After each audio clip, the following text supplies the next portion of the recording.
I think what surprised me is that no other political party made inroads into the parliament. But if it's just flyers and posters, it's not enough. What they think that like for example, they think that maybe an opposition coming in, immediately the vouchers will not be available. Because I ran my booking time up to 2 a.m. That's like, I got no problem. My life is very good.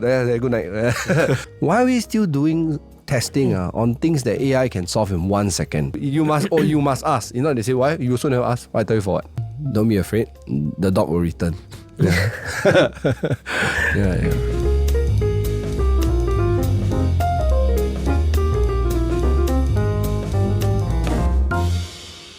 Thanks for joining. Today we have MrJeremy Tan, ex-entrepreneur, VC, Bitcoin investor, and recent Mountbatten SMC Independent runner. Welcome, Jeremy. Thanks, guys. Thanks for having me. Okay, as the first-time independent candidate, your campaign has done extremely well. Remarkable success at 36.16%. So this outcome, what does it indicate? What does it indicate about the political sentiments within your SMC? Given that we had a 12.2% absenteeism rate, the highest in all of Singapore's constituencies, I think this particular political sentiment was rather encouraging, but also the fact that Singaporeans in certain constituencies gave only some parties less than 1,000 votes. It shows that people are discerning. They really choose what they want to see in a candidate. I even had a friend who is a personal friend who lives in Mountbatten. He told me that even before he selected his choice, he knowing that he's my friend, I'm his friend, he will still consider clearly what that vote meant to him. Right. So I think Singaporeans have very clear and strong views that are held mostly silently. Okay. Were there moments during the campaign that you think that a shift is truly possible? I think there were definitely many moments in the campaign that people in Mountbatten felt like they want to give me a shot, because 73% stay in private property, so for most of their lives they will not be affected by, say, CDC vouchers or $1 eggs or things that are from the greater township. So it did felt that way. But also Singaporeans quite last minute. I know some people, they watch my rally video right before they go and vote. Right. Then they still not very sure what to do, But at least they do some homework first. Yeah. They on the day after eating breakfast, then they go and open up the YouTube and go and see what's going on. Yeah. So definitely there were moments. There are some people who see this election from years before already, waiting for this election. Right, yeah. right. So that was not very that was very encouraging, to say that. Yeah. Okay. So in hindsight, do you see your success as a reflection of increasing voter openness to independent parties, or is a protest vote against traditional parties? So I think this, I wouldn't say this is a great success or anything like that. I would say it's a very encouraging start, but it does show that people don't want to be associated with party politics sometimes. People want to see good candidates. They don't want to just see party branding. There is a good reason why the Workers' Party does not contest in Mountbatten, right, because they are very pro-worker policy, and the people in Mountbatten are very much business owners, and they may not benefit so much from minimum wage suggestions. So the sentiment I'm getting on the floor is that people want to have original independent candidates that can serve very specific constituencies and the causes that they stand for. So I'm going to see more independent candidates in the next year. So like parties like SDA, which took them like decades to achieve, to secure more than 30%. Yeah. What's your take on it? There are some parties that stay around and play the safe game, like SDA, right? But if they keep doing this, and you have continuity in terms of the Secretary General having a nice personality, but will it always continue? That might be a question on people's mind, because people, I know many Singaporeans that just go in there choose the opposition because they do not want the PAP to just have a clean slate, a blank check, right? They don't even care about what policies anybody proposes. They just go in there to make sure no blank check, that's all. And I think that's a very civic-minded thing to do. I really applaud people doing that. So for, you say they have 3 decades going there. Sometimes it also invites other parties to take a look at where they are and maybe they might want to contest as well. Will you say you played safe? I definitely didn't play it safe because running as an independent already is not safe. In addition to that, I think running an independent while having no particular public name for me is it is quite a risk lah, because even up until, because I announced my website on the 1st of April, but I did no marketing, nothing. I did no media outreach whatsoever.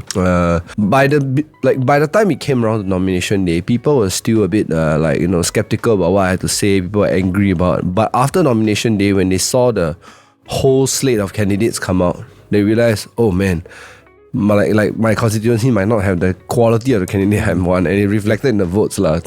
But it was increasingly looking like a very bad choice up until nomination day. And then afterwards, the tide started turning when people see more of my videos, understand what I'm coming for, talking about. I felt like that was a turning point in time. But it did look very risky at the start lah. Yeah. Was there any point in the start where you wish that you hadn't actually?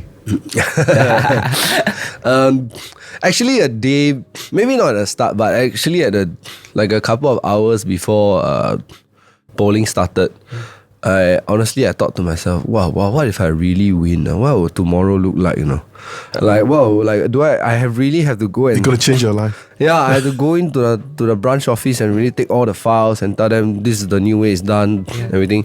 And I was actually quite okay with that, because having done many businesses before, it's a real case of you just thinking for first principles, what is the efficient path to getting something done.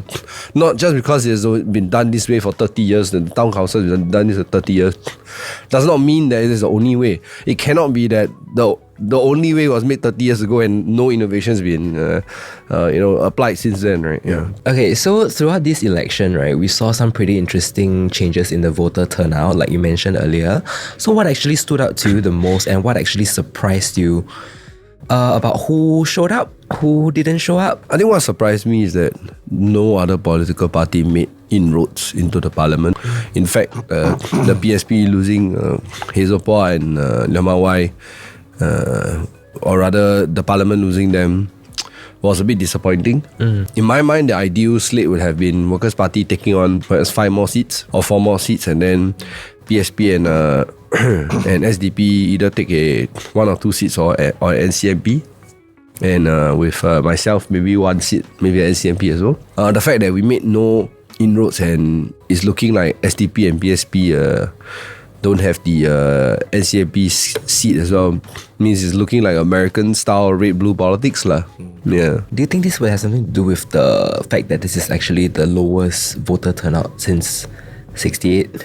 Yeah, I think choosing the exact polling date is a choice of the PMO. Them knowing the boundaries, right, would be... They have a 4-day advantage. I think they knew it on 7th March before the public knew on 11th March. So they can choose it. And this part is opaque. We don't know how they choose it, right? But we know for sure the probability that if you pick a date between 1st May and Vesak Day, you are going to have a lot of people plan long holidays. They may even burn their entire year of leave just to have a nice, good 10 days outside of Singapore. So I think it definitely affects. Both behavioral scientists and data scientists have also come up with certain studies to show that it does definitely affect lah. People publish their research online. Yeah.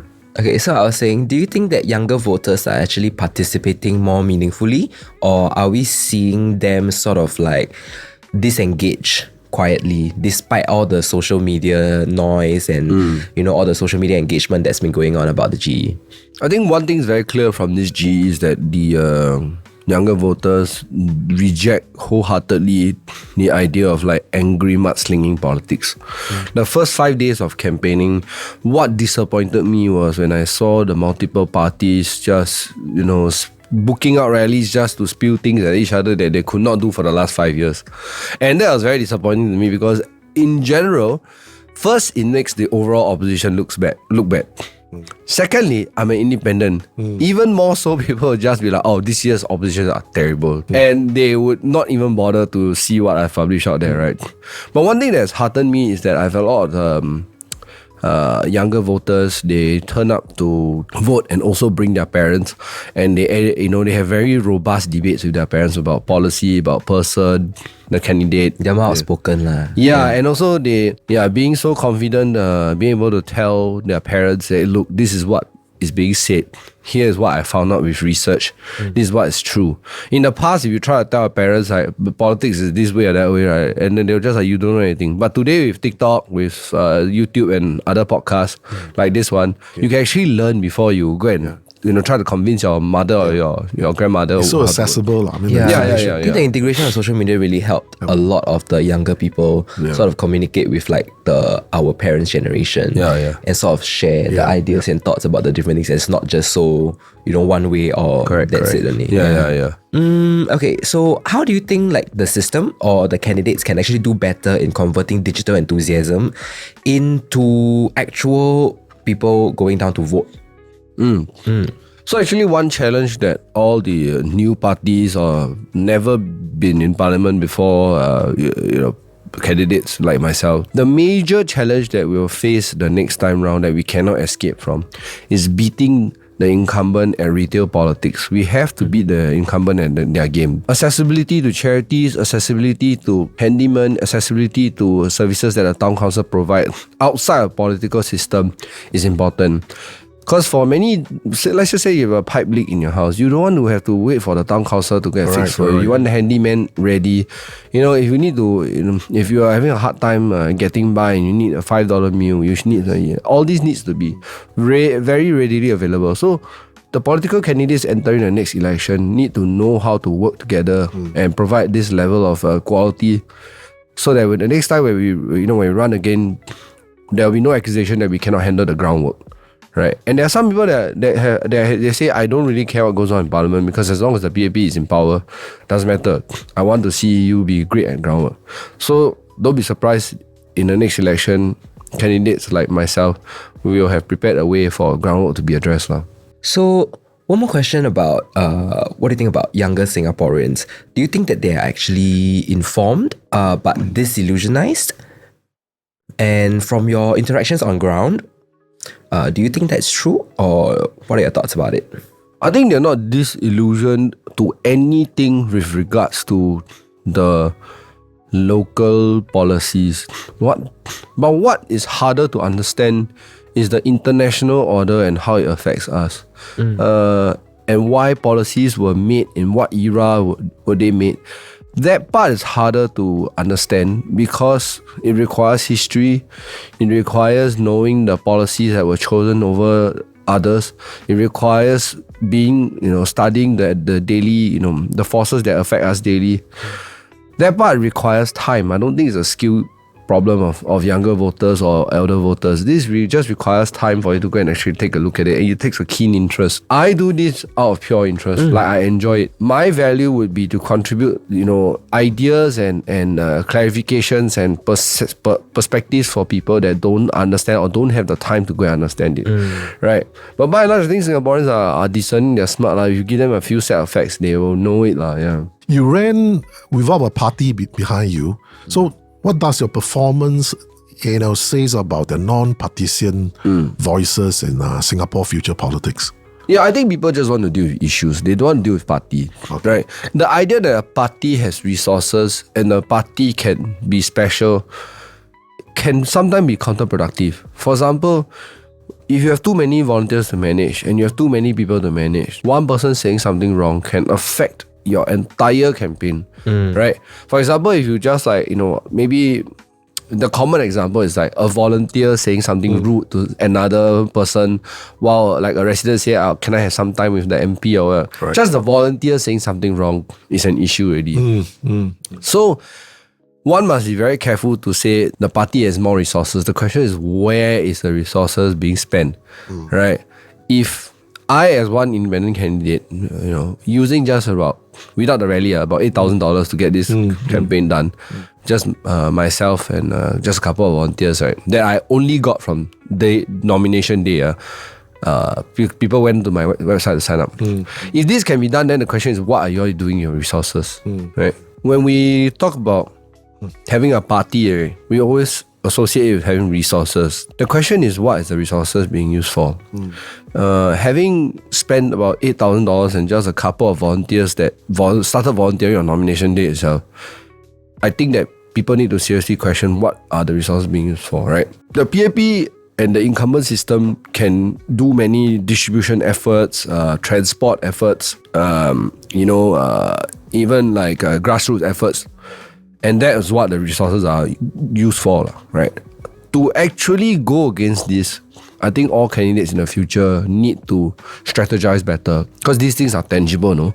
Like you being at a rally, having transport provided for, having a meal provided for is tangible, it translates tangibly. But if it's just flyers and posters, it's not enough, right? People don't vote based on flyers and posters, right? People vote based on the direct access to the party they are voting for, which is, my grassroots advisor is here, the one that distributed food is here, the one that helped me with my transport is here. So all this direct access, it makes a difference in the voters' mind. Yeah, I mean, I had a couple of uncle aunties that said, June I'm getting vouchers, May I cannot vote for you. That is the level of understanding of what they think that like for example, they think that maybe an opposition coming in, immediately the vouchers will not be available. Alright. Or maybe even more or something. You think it's common? Very common. Right. Psychologically, I think that's sort of very common. being obliged to. Because even if it's not this year, what about next year's vouchers? The thinking of next year's vouchers, right? So this is a very tough one to fight. Unfortunately, retail politics is something that all the opposition members must think seriously how to contest next time. How would you, in face of all these disadvantages towards you actually, how would you put yourself out there more against this to put yourself at an advantage?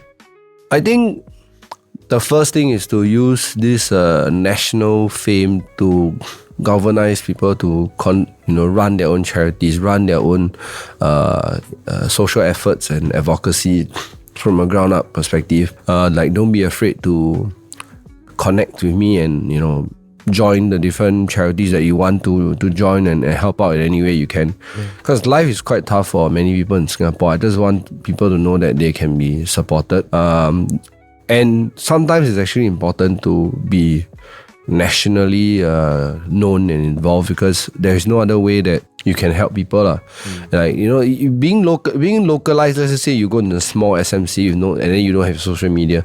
Maybe that is good for people who know you around the neighborhood. But if you really want to effect change, you need to go out there and know more people, know who is contributing, know who is donating, know who is pushing for certain change, and then you go and connect them, and then that's how you get things done, right? And even if you don't get elected, doing good is just doing good. There's no other, the inherent value is doing good. So what did your campaign allow you to say or do that a party affiliated candidate couldn't? I think it allowed me to say a lot of nonsense. I mean, being very straightforward, I think, every speech that the party produces in the rally is written, is cleared by a comms team. Right? There are certain things in my rally and even in the videos that I do, I react based on the questions that are asked. And I speak my mind freely, and I talk about economic policy without worrying about what has been discussed before. Very often, why they need to clear the speech is because it has to follow in line, consistent with what the party has said or has thought about, and not even the most recent one. What about previous discussions? Yeah, right. And the reason why they consistency, they don't want to talk about previous policy because if they talk about previous policy, then how did they end up here? And it's like, for example, at NTUC Alliance, right? It started off as it's going to get done. Then later is, why was this portion not discussed? The $2 billion thing. And then later on, it's not going done. We needed to introduce new emergency constitutional amendments to get it done. So all these parts, right, are moving parts that if you want to speak freely about as a member of PAP, you cannot. The campaign time is so short. You cannot go and start your own social media and start talking about it, right? You cannot come out as a PAP candidate and say, at this point in time, I actually oppose this. You can't say that, right? But I mean, that's good to a party because they get things done faster as well, right? Like they get the bill done quickly, right? Yeah, so there are things like that. Yep. There are things that I talk about, like the FTX stuff. I talk about the retrenchment and the rise of jobs are coming from 91% is coming from foreign workers, right? So all these things you can't speak if you are from any party, right? I think that's also the case, and also maybe let's just say if I was on the Workers' Party side, if someone asked me what is your personnel management strategy given that the Raisa Khan scandal happened, right? I would also have to ask Mr. Pritam Singh, what do I say here? I cannot just run my mouth and say whatever I want. Yeah, but I think it's more important that I speak my mind and let Singaporeans decide if what I'm saying is right or wrong. There's AI now. You can also Google, you can go YouTube to find out the truth for yourself, right? It's just that I bring the messages forward and you guys all over Singapore decide which one is true or not. Yeah, I think it's authentic to your true self. Very on brand, I would say. So did voters respond more to your independence or your policy proposals? I think it's the fact that I welcome criticism. I went on Reddit, I went on Zone, I went on Instagram. I allowed people to book me on house visits, book me on calls, and then people really do it. There were some residents that they called, like midnight, because I ran my booking time up to 2 a.m. Wow. Then midnight I called them, they're like, oh, this number works. Okay, I was just testing only. Yeah. That's the idea. I got no problem. My life is very good. Good night. That's the thing, right? And then I tell them, if you disagree with me, just drop your comment and tell me why you disagree, right? I'm not here to tell you this is the only way to think. I don't think one man can run Singapore like that, right? And that's the value of independent, right? I raise up issues that people don't want to talk about, they don't want to take political hits. And the reason why that is good is because you don't have a political system where both the PAP and Workers' Party eventually converge to a center-left ideology and everybody is just discussing roughly around the same, right? That kind of direction creates a parliament that mostly thinks in the same direction, right? Because you mentally censor, you verbally censor, right? It will just be a case whereby some ideas don't even get to start blossoming. Right? It'll just be forever in the back of your head because this one can never come in. And even with my Bitcoin proposals, everybody thinks of it as it can never. But now we have a certain movement, we start somewhere. I can start making inroads into, hey guys, come on, PAP, work with me. I don't mind being in politics or not being in politics, but let's work on the issues. The HDB retirement issue. You know the HDB retirement issue is HDB as a retirement asset is an issue you can't fix. If not, you would have fixed it long ago. Right? It's very clear cut. Right? And they acknowledged it also. They know. What has disappointed me is that in this rally, Ong Yi Kang, who I really look up to, and both him and PM Wong say HDB will always be a retirement asset. This is a fundamental problem because this is a mindset issue. To change policy, you must first consider whether or not existing mindsets were built on existing principles or past assumptions. And the past assumptions being, we used to have 30-year income, people die at 60, 70 years old. Totally not true these days, right? So it's very important that to be an independent, I oppose the assumptions. Then people find out the policies. That's all. Yeah. So do you believe that there will be a space of an ecosystem of credible, policy-driven, independent candidates in Singapore? Or is it still a very long shot? I think actually we might have just, hopefully, both Darren and I, might just started cracking at this reality, making it possible one day. I say that because of the amount of data that's available, the amount of social media that's available, the amount of AI that's available. So the things that were traditionally known to be difficult to achieve would be First, you don't have direct access to population. Today, social media, you have direct access to population. Number two, you used to think that policy research must be done in a think tank level, economists and professors, and you have to pay for research. With AI today, you can do research, asynchronously, right? And then number three, people want to discuss policies and things openly. I had somebody ask me, say, hey, so how exactly does town council tender for contracts? And it turns out it's very opaque. It is just the town council chairman deciding if it's good or not. And then the town council maintenance report is graded, but there is basically no visibility on the process. Yes. Right. I think I saw your video about the leaf. Yeah. I missed out certain stats because the speech I wanted to keep it concise. Right. 150,000 for one leaf. China leaves are lousier than other. Okay, but never mind. Let's not get into that. I think there are a lot of the old assumptions that, independent means crazy, just go knock door, wave flag, shout into the wilderness. I think it's over okay? I think that's what I wanted to do when I entered this campaign. It's like you set this standard, and then in the future, everybody know you must be good at being contactable. You must have clear policy. You must have social media. You must have accessibility. People can talk to you, everything. And you also must be sound. You must research everything. You cannot have just like just saying we need to spend more than the PAP. It's just like it really hurt like independent candidates when other parties are screaming to spend more than the VAP. For us, we're like, no, don't say that. If you say that, then all of us look very, very cuckoo. Just don't say that. Yeah. Okay, so let's actually do a little deep dive into like the next 5 years for young Singaporeans. All right, so now we're going to talk about the housing and sort of like the urban pressure. So housing affordability continues to be one of the top concerns for young Singaporeans coming out to work or, just starting families. Do you actually think it's the top priority issue right now, the most urgent issue? So I start from a first principles perspective. There are some people that are perfectly happy living with their parents, and that's fine.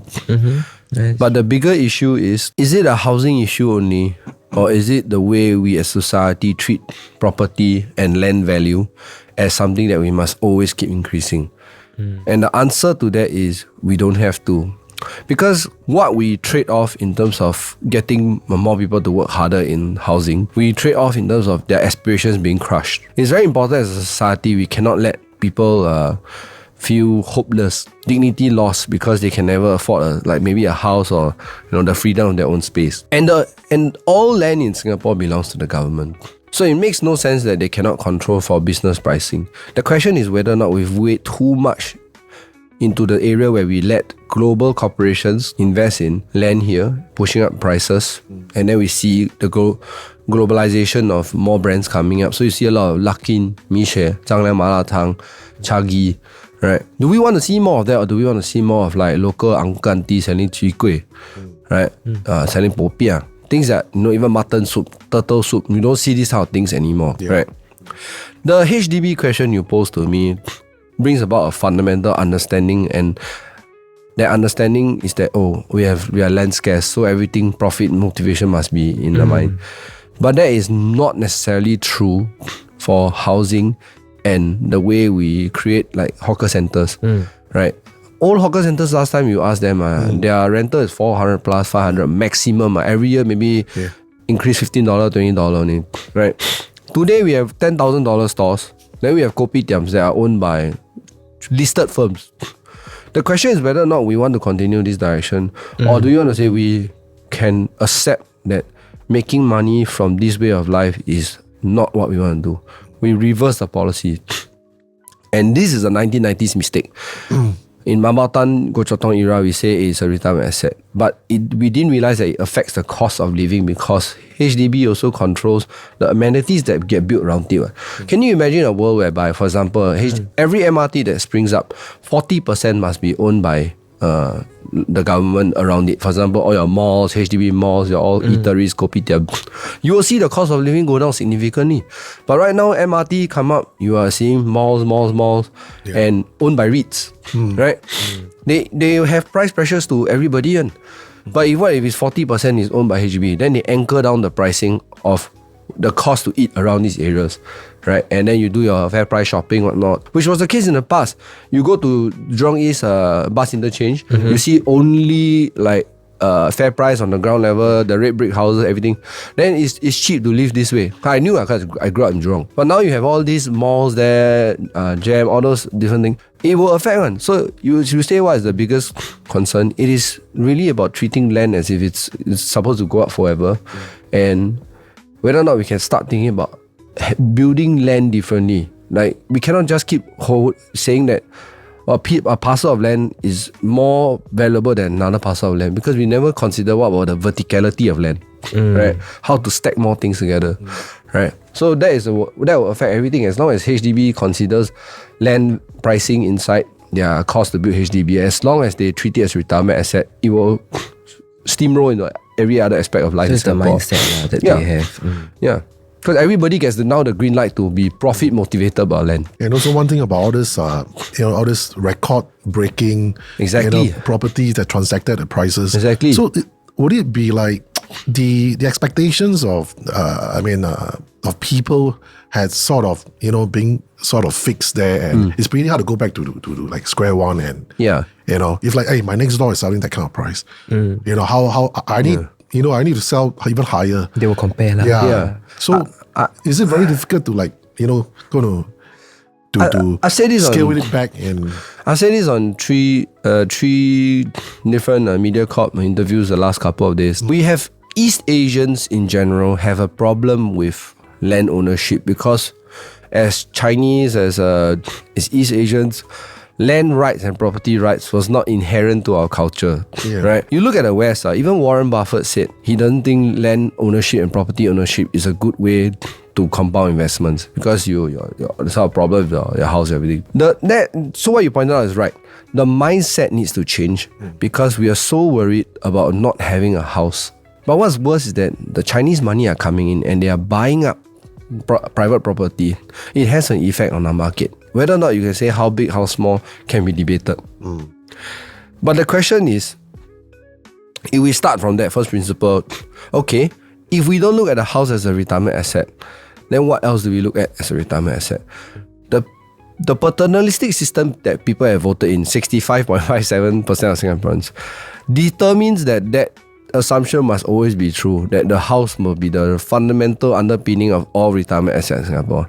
That one is a wrong way of thinking, and that's why I decided to run, because there's no other way to go and burst this way of thinking unless I go and run. I cannot do this as a professor, I cannot do this as a private citizen, I just go straight for it. So what you say is correct, it's a mindset shift. But if the policies encourage a mindset entrenchment, then we are all in trouble already. I can tell you there are many, many young voters that they shared my videos to their parents and say, see, there's a reason why I can't buy, because you guys have retirement inadequacy, and you need to sell your expensive houses to me, the younger generation, in order for you to retire. And if you don't do that, you cannot retire. And if I don't buy a house, I don't have a place to stay. Yeah. So it's a trap lah. So do you believe that the current policy path, like prime location housing, the prime location housing model, income ceilings, addresses or worsens the inequality issue? The new prime plus and all those schemes, right, and with the 10-year MOPs will help ease off a bit. It will still kick the can down the road, right? And not to forget also, like, I think Minister Desmond Lee is also increasing the number of supply of flats. You will still have this problem, because I told the man in white, look, 500,000 Singaporean flats will cross the 45-year to 50-year mark in the next election. You have 60 months to fix this problem. Okay? Your prime plus thing, right, can last you until 2035 to be solved. But the 500,000 Singapore flats, whether or not you have the prime plus, it will not be affected. 500,000 will not be able to sell their flats, right? And they don't have retirement adequacy. So, it does help, but it will help them 2 elections later because of the 10-year MOP. So you mentioned that the next generation of Singaporeans will be worse off. So do you think that Singapore is preparing the young people sufficiently for competitive work path? Ironically, I think Singapore needs to prepare its Singaporeans for a non-working path in life. What I mean is that I think the children born today, may never have to work in 20 years' time. The question is whether or not society plans and thinks for it. What I mean is that you look at AI, it's practically taken up a lot of the white-collar jobs already. Right? You look at where robots are going. The first area that they're going for is the domestic market. So we're looking at domestic labor, simple things like dish cleaning, washing, picking up things. If you follow what Tesla Optimus is doing, you follow what Unitree is doing, you follow what Figure Robotics is doing, you realize that humanoid robots are getting really good because AI is also helping them get really good. The question now is whether Singapore is willing and able to dream of a future whereby our children do not need to work so hard or don't even need to work at all. And they are able to look at the future that they want. How do we get there is the reason why I ran for politics. Because I don't think that the party or any incumbent politician or even opposition party should keep saying this idea, we'll have better jobs, good jobs, whatsoever, without analysing the industrial changes that's happening all over the world, right? You keep saying we want more jobs, but what are the industries that will get us there? Almost all of the industries that are really on the forefront of American society today are deflationary technologies, making things at cheaper prices with lesser labor. And if we don't take that into reality, or rather we don't make it our reality, we are going to be in trouble because a lot of our workforce is in being a transnational hub, right? Being a finance hub, right? So we need to really look at our future and say, how can we have a future that we do not have to think of work in the traditional sense anymore? How do we save enough to get there? And that's why I ran my Bitcoin platform whatsoever. So is our obsession with this productivity and economic utility hurting the young people's creativity and sense of purpose? I have a productivity stat that shows that Singapore firms are actually not very productive. But let me tell you, I think in 1 year there was a statistic that showed that Singapore exchange listed firms are the least productive in terms of revenue generated relative to the number of board members there are. Meaning a lot of board members, very little revenue. I think Singapore was at one point the least productive in the whole world. Listed firms. That's why they are more delisted than listed nowadays. Yeah, even they're listed, right? The price is like, it's a staircase lah. Our obsession with productivity is something that actually is ironic because we're not even that productive. Yeah. And to your point, there are many things that can boost GDP. Building a founder's memorial is boosting GDP. But is that a productive way to get more income and more trade flows? Yet to be seen. Okay, so now we're going to talk about mental health. Alright, so mental health is actually a policy concern right now, not just personally. But what are the structural changes you suggest or you have in mind for better mental well-being in schools, workplaces, or even NS? I actually having spoken with counselors and therapists, they are very much overworked, pretty much because of the regulations that require them to do things certain ways. And if they are overworked, it means that there's too many people seeking help and not enough people providing help. Right? Part of mental health is also related to social media, right? Comparison and whatnot. Of course, the old narrative is that, don't look at your phone and then don't compare with somebody who has more or less than you, right? But subconsciously you end up doing it anyway, right? Yeah. The question is whether or not as a society, are we able to have more people willing to behave authentically and behave like themselves? And when they see examples of these people being like that, you will feel like, actually, what's the point? Why am I stressing myself out trying to, expectation is the thief of all joy, right? Right? And, comparison is also another one that will really kill your happiness. As long as people are able to know that, don't expect anything out of life and it'll make you happier, right? Like I didn't come to this election saying I'm going to take 60%. Like, come on.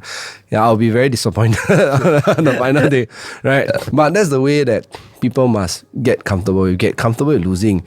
And the one thing that I have to say on this podcast, since we're all so chill, is incumbents cannot be so sensitive. If you get criticized or something, take it and go and engage people, right? The party is so big that sometimes mental health in Singapore is a problem also because if you see your role models out there, right, stifling, not engaging in open discussion, and then sometimes even gaslighting you. Not being authentic. Not being authentic. Yeah. Then you will wonder to yourself, okay, you will model after people like that, you just speak like that, right? Yeah, but if we can discuss everything in life openly, in Singapore openly, our culture used to be very, very much open. We if you attend NS or you finish NS, you just talk rubbish to each other, Like transparency. Everything, right? And I feel like we are moving one step back because of social media. Everybody is like being very worried how they see and everything.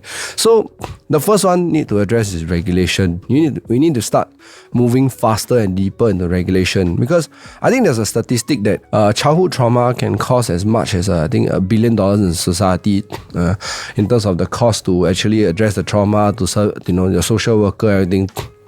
So I think in Singapore we have a very big problem there. So it's multiple aspects. The regulation needs to make it easier for people to provide help, right? Schools also, they also need to, they are doing their best, but also with the way providing homework and assessment, right? Why are we still examining people? Their final exams are A-levels or A-levels, O-levels. Why are we still doing testing on things that AI can solve in 1 second? Like, has the MOE really considered that? Why are we spending 18 years tuition industry, everything, to test something AI can solve in 1 second?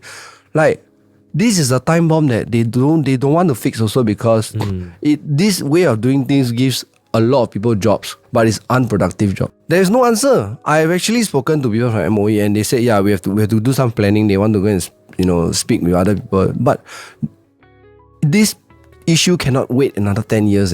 This issue will have effects. Yeah, it's moving too fast to wait. Exactly. 10 years, exactly. Yeah. So regulation, the education, and then the last one is accepting that there's a Singaporean future, right? That, like the way I said, you might not have to work in the future. You may not have to work past your 40s anymore. And I think that you must have the willingness and the boldness to dream. Otherwise, somebody will make the dream for you, right? Otherwise, people will turn you into a state whereby all of our policies do not think of ourselves independently. We just think of how to service the global economy only. Yeah. But you mentioned to actually understand that you might not have to work past your 40s, right? Would this be actually a good mindset to take on? Like, if I think that I won't have to work so hard in the future, then why would I want to work hard now, kind of thing? Yeah, so I think most people choose jobs that help them with their socio-economic status, not jobs that they feel like they learn the most or can be mentored the best way, right? Yeah. Most people pick jobs that, there's a certain fit, and I think by and large Singaporeans don't pick jobs that make them happy. They pick jobs that they have to do or are available, right? Yeah. Or the highest paying. But if you're but if that all of that has resulted in like half of Singaporeans having like less than 135,000 net worth, then the question is, you're already suffering. Is the outcome worth it or not? Yeah. Right. So I think it's a good mentality to be like, let's look at the future. Let's look how to get there. And as policy as a nation, how to get there. And then let's consider if some of the fundamental assumptions of what jobs exist now, will they exist in the next 20, 30 years? And then you plan for job loss, not plan for job creation. Right. And I think the incumbent party system, because they cannot say they're planning for job loss publicly, they cannot say, but your port workers, your domestic workers, your restaurant cooks and all that will be next in line when humanoids become a real thing, and that's a 10-15 year window, right? I first took a Tesla, I think in 2012. Back then they promised that self-driving will be here in 10 years. True to form, here in 10 years. Acceleration of technology only goes faster from here. It doesn't slow down. So if Singapore wants to plan for its future, it must plan for job loss, not job creation. So many young Singaporeans actually say they don't feel heard by policymakers. What concrete mechanisms would you like to see that give them more say in decision making that affects them? So I give a very specific example that came across my notice a couple of days ago.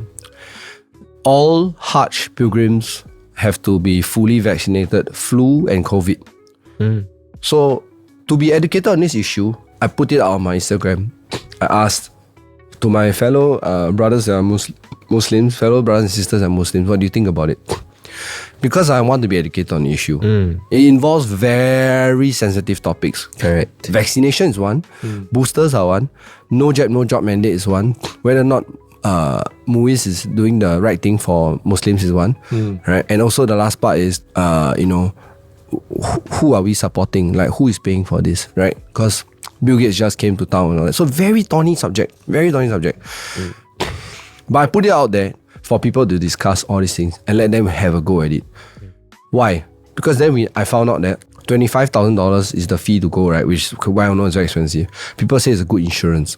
Some people say, if this is the case, then why is it that only Muslims of Singapore have to abide by this rule and Muslims in other countries don't? Some people tell me this is the Saudi Arabia rule. Some people tell me that they totally disagree because the pilgrimage should, from like time immemorial, don't require to have any medication whatsoever. Suddenly over the years it becomes like this and that. So how has it become like that? How has it become so commercialized, right? So these are when you talk about being heard, the best way is for citizens to engage with their other fellow citizens, and then you'll be heard. And then the lawmakers, people like people like myself will have to go and scream at the lawmakers and be like, see, the discussion is out there. It's whether or not you want to listen or hear it. That's all. And I don't want to wait for Parliament. A lot of people think that Parliament is a great way to voice out issues. Parliament is a terrible place to voice out issues. You have 20 minutes maximum to speak. You have 1 week before to go and bring out your policy ideas. The speaker decides what's to get spoken. 8 hour long, you can watch CNA live and it's so hard to follow because every perm sex speech is written in the same style. Nothing is exciting, nothing is interesting. Yeah. And that's how you develop apathy. So the system is designed to get people to not want to be interested. And then when they voice out, they say, oh, we addressed this in Parliament. You can go back and watch it. And it's like 8 hours of where am I watching this? Right? You need to go read the Hansard. I read the entire 14th Parliament Hansard. I painstakingly went through, prepared script after prepared script just to find out that everything was like coordinated. Yeah. And so you say, to your point, why they don't feel heard? Yeah. Because the Parliament itself is not a great place to be heard. It's a terrible device to be heard. And to be heard would just to be interacting with fellow citizens, like how you do it. Exactly. So you see, right? Let's just say you want your MP, right, in Aljunied to go and talk about these things. He only got 20 minutes.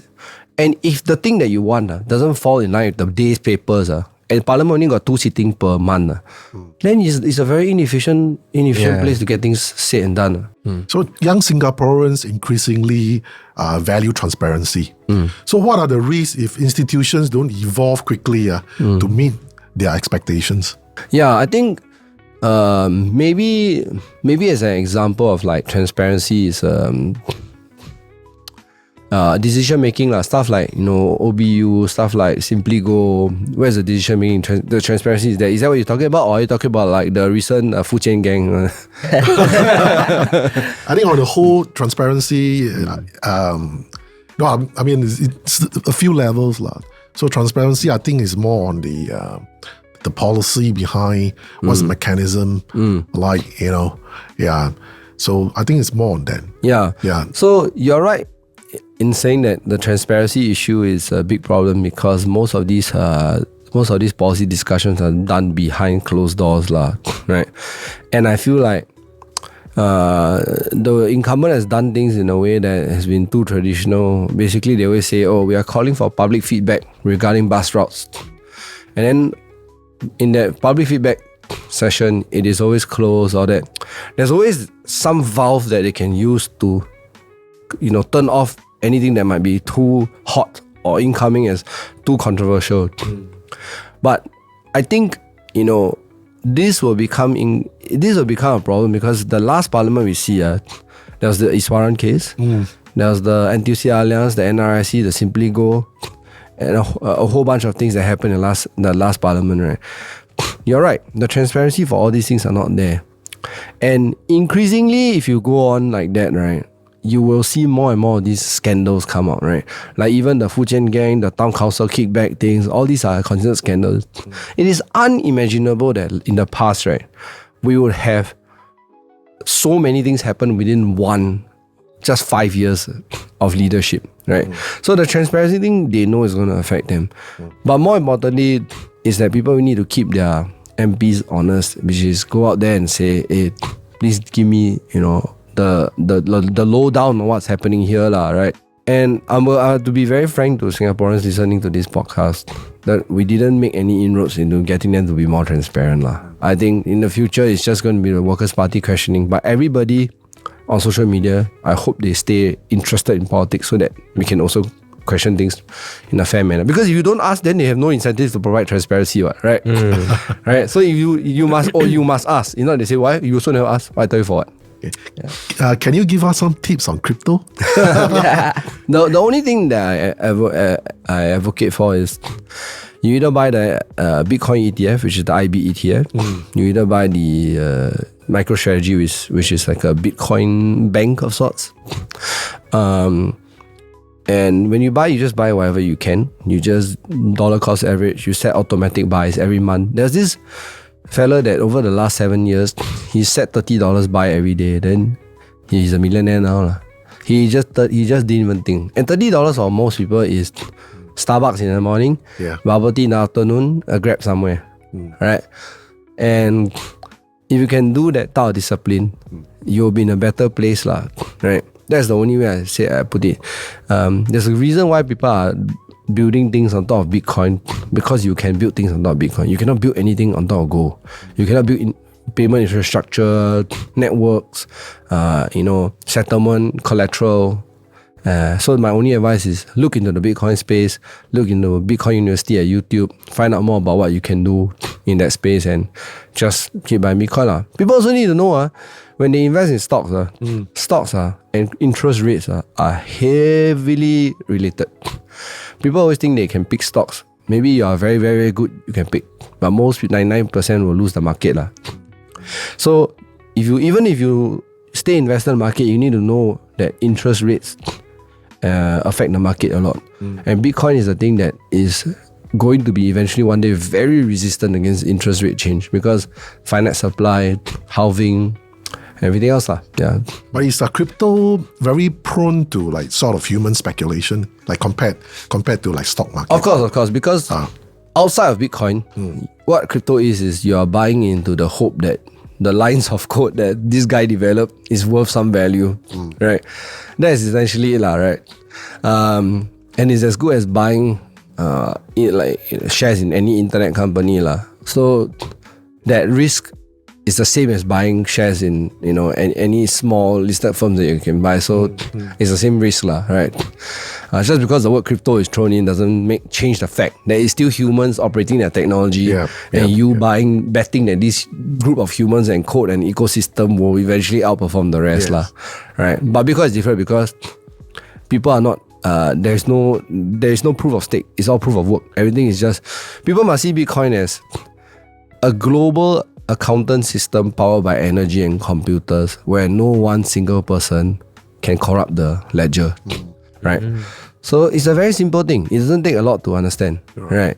It's a digital accountant network, right? Yeah. So Jeremy, what are you planning next? Is this the start of a long-term political career, or you are looking at some other ways to shape change? Yeah, I actually told people in the media and also to the man in white, I said, look, you have a housing as a retirement asset problem. You have a US dollar irresponsibility problem where we lose so much money fighting inflation because we have a lot of US dollars also. You have a liquidity issue whereby people all see Singapore as a safe haven and want to park money in property here, own property here, including the likes of China, right? I say, whether or not you like it, Bitcoin is your answer. Having a Bitcoin ETF helps us solve all three problems at one go. And we can start to solve all these three problems, right, in a way that's independent. We don't need to worry about so many moving parts. Why? Because we don't want people coming here and pumping up the prices of property. We want them to say, hey, Singaporeans are invested in a Bitcoin ETF. You want to set up a family office here, you contribute $2 or $3, $4 million in the Bitcoin ETF, and then you'll see what happens. So this is where I'm going with in the next couple of years, which is we need to find a way to soak up all the excess liquidity in the world that comes in the form of good money, clean money, and goes into our savings to help us boost our savings, not boost the property prices. So that is the most important thing, and that's what I'm looking to change next couple of years. Yeah. So if you have a chance to speak to your first-time voters directly who felt discouraged after the results, what would you tell them? I will obviously tell my first-time voters that don't be afraid. The dog will return. Yeah. yeah. Okay. Is it good? Yeah, it's good. So, final question. What will define Singapore's success in the next 5 years? And what role must every Singaporean play to sort of get us there? What are your thoughts about that? I think in the next 5 years, the most fundamental thing to change is that we need to start looking at retirement adequacy properly. Because, what I feel it will be successful is that if I see the PAP or the incumbents say we think that we can move away from the HDB as a retirement asset in the next 15 to 20 years, they need to signal that policy change, that mindset change. To me, that is a successful 60 months from now. Just be able to say and have the courage to say, we think this is a system that works for us, but it will be a mistake going forward, thinking that this will work for us in the next 50 years. Right? Like taking that step forward. Just taking that messaging forward is a plus and a win, because then you invite all the positive contributors in Singapore society to kind of help you solve the problem. Singapore have no shortage of smart people, right? If you just open up yourself to look, we're going to take a political hit in the next 5 years. Lawrence Wong has said himself, some places PAP won 80+%. Very strong mandate. Now you have a very strong mandate. Take the political hit and let Singaporeans help you get the job done. Right? We have so many brilliant people in Singapore. Why do we keep saying no? The only way forward is always your house must be a retirement asset. Because it's just a flawed logic. You just need to sell the next guy at a higher price. The next guy eventually decays the house, then has not enough for retirement adequacy. So taking that one step forward is the most important for Singapore. Yeah. That's all. We wrap up. I think that's all we have. Thank you for sharing. Yeah, thank you for sharing. Thank you for Thanks your so very much, insightful sharings and being so authentic and real. Thanks guys. Awesome. Thanks so much. Enjoy myself being here, man. Yeah. Thanks for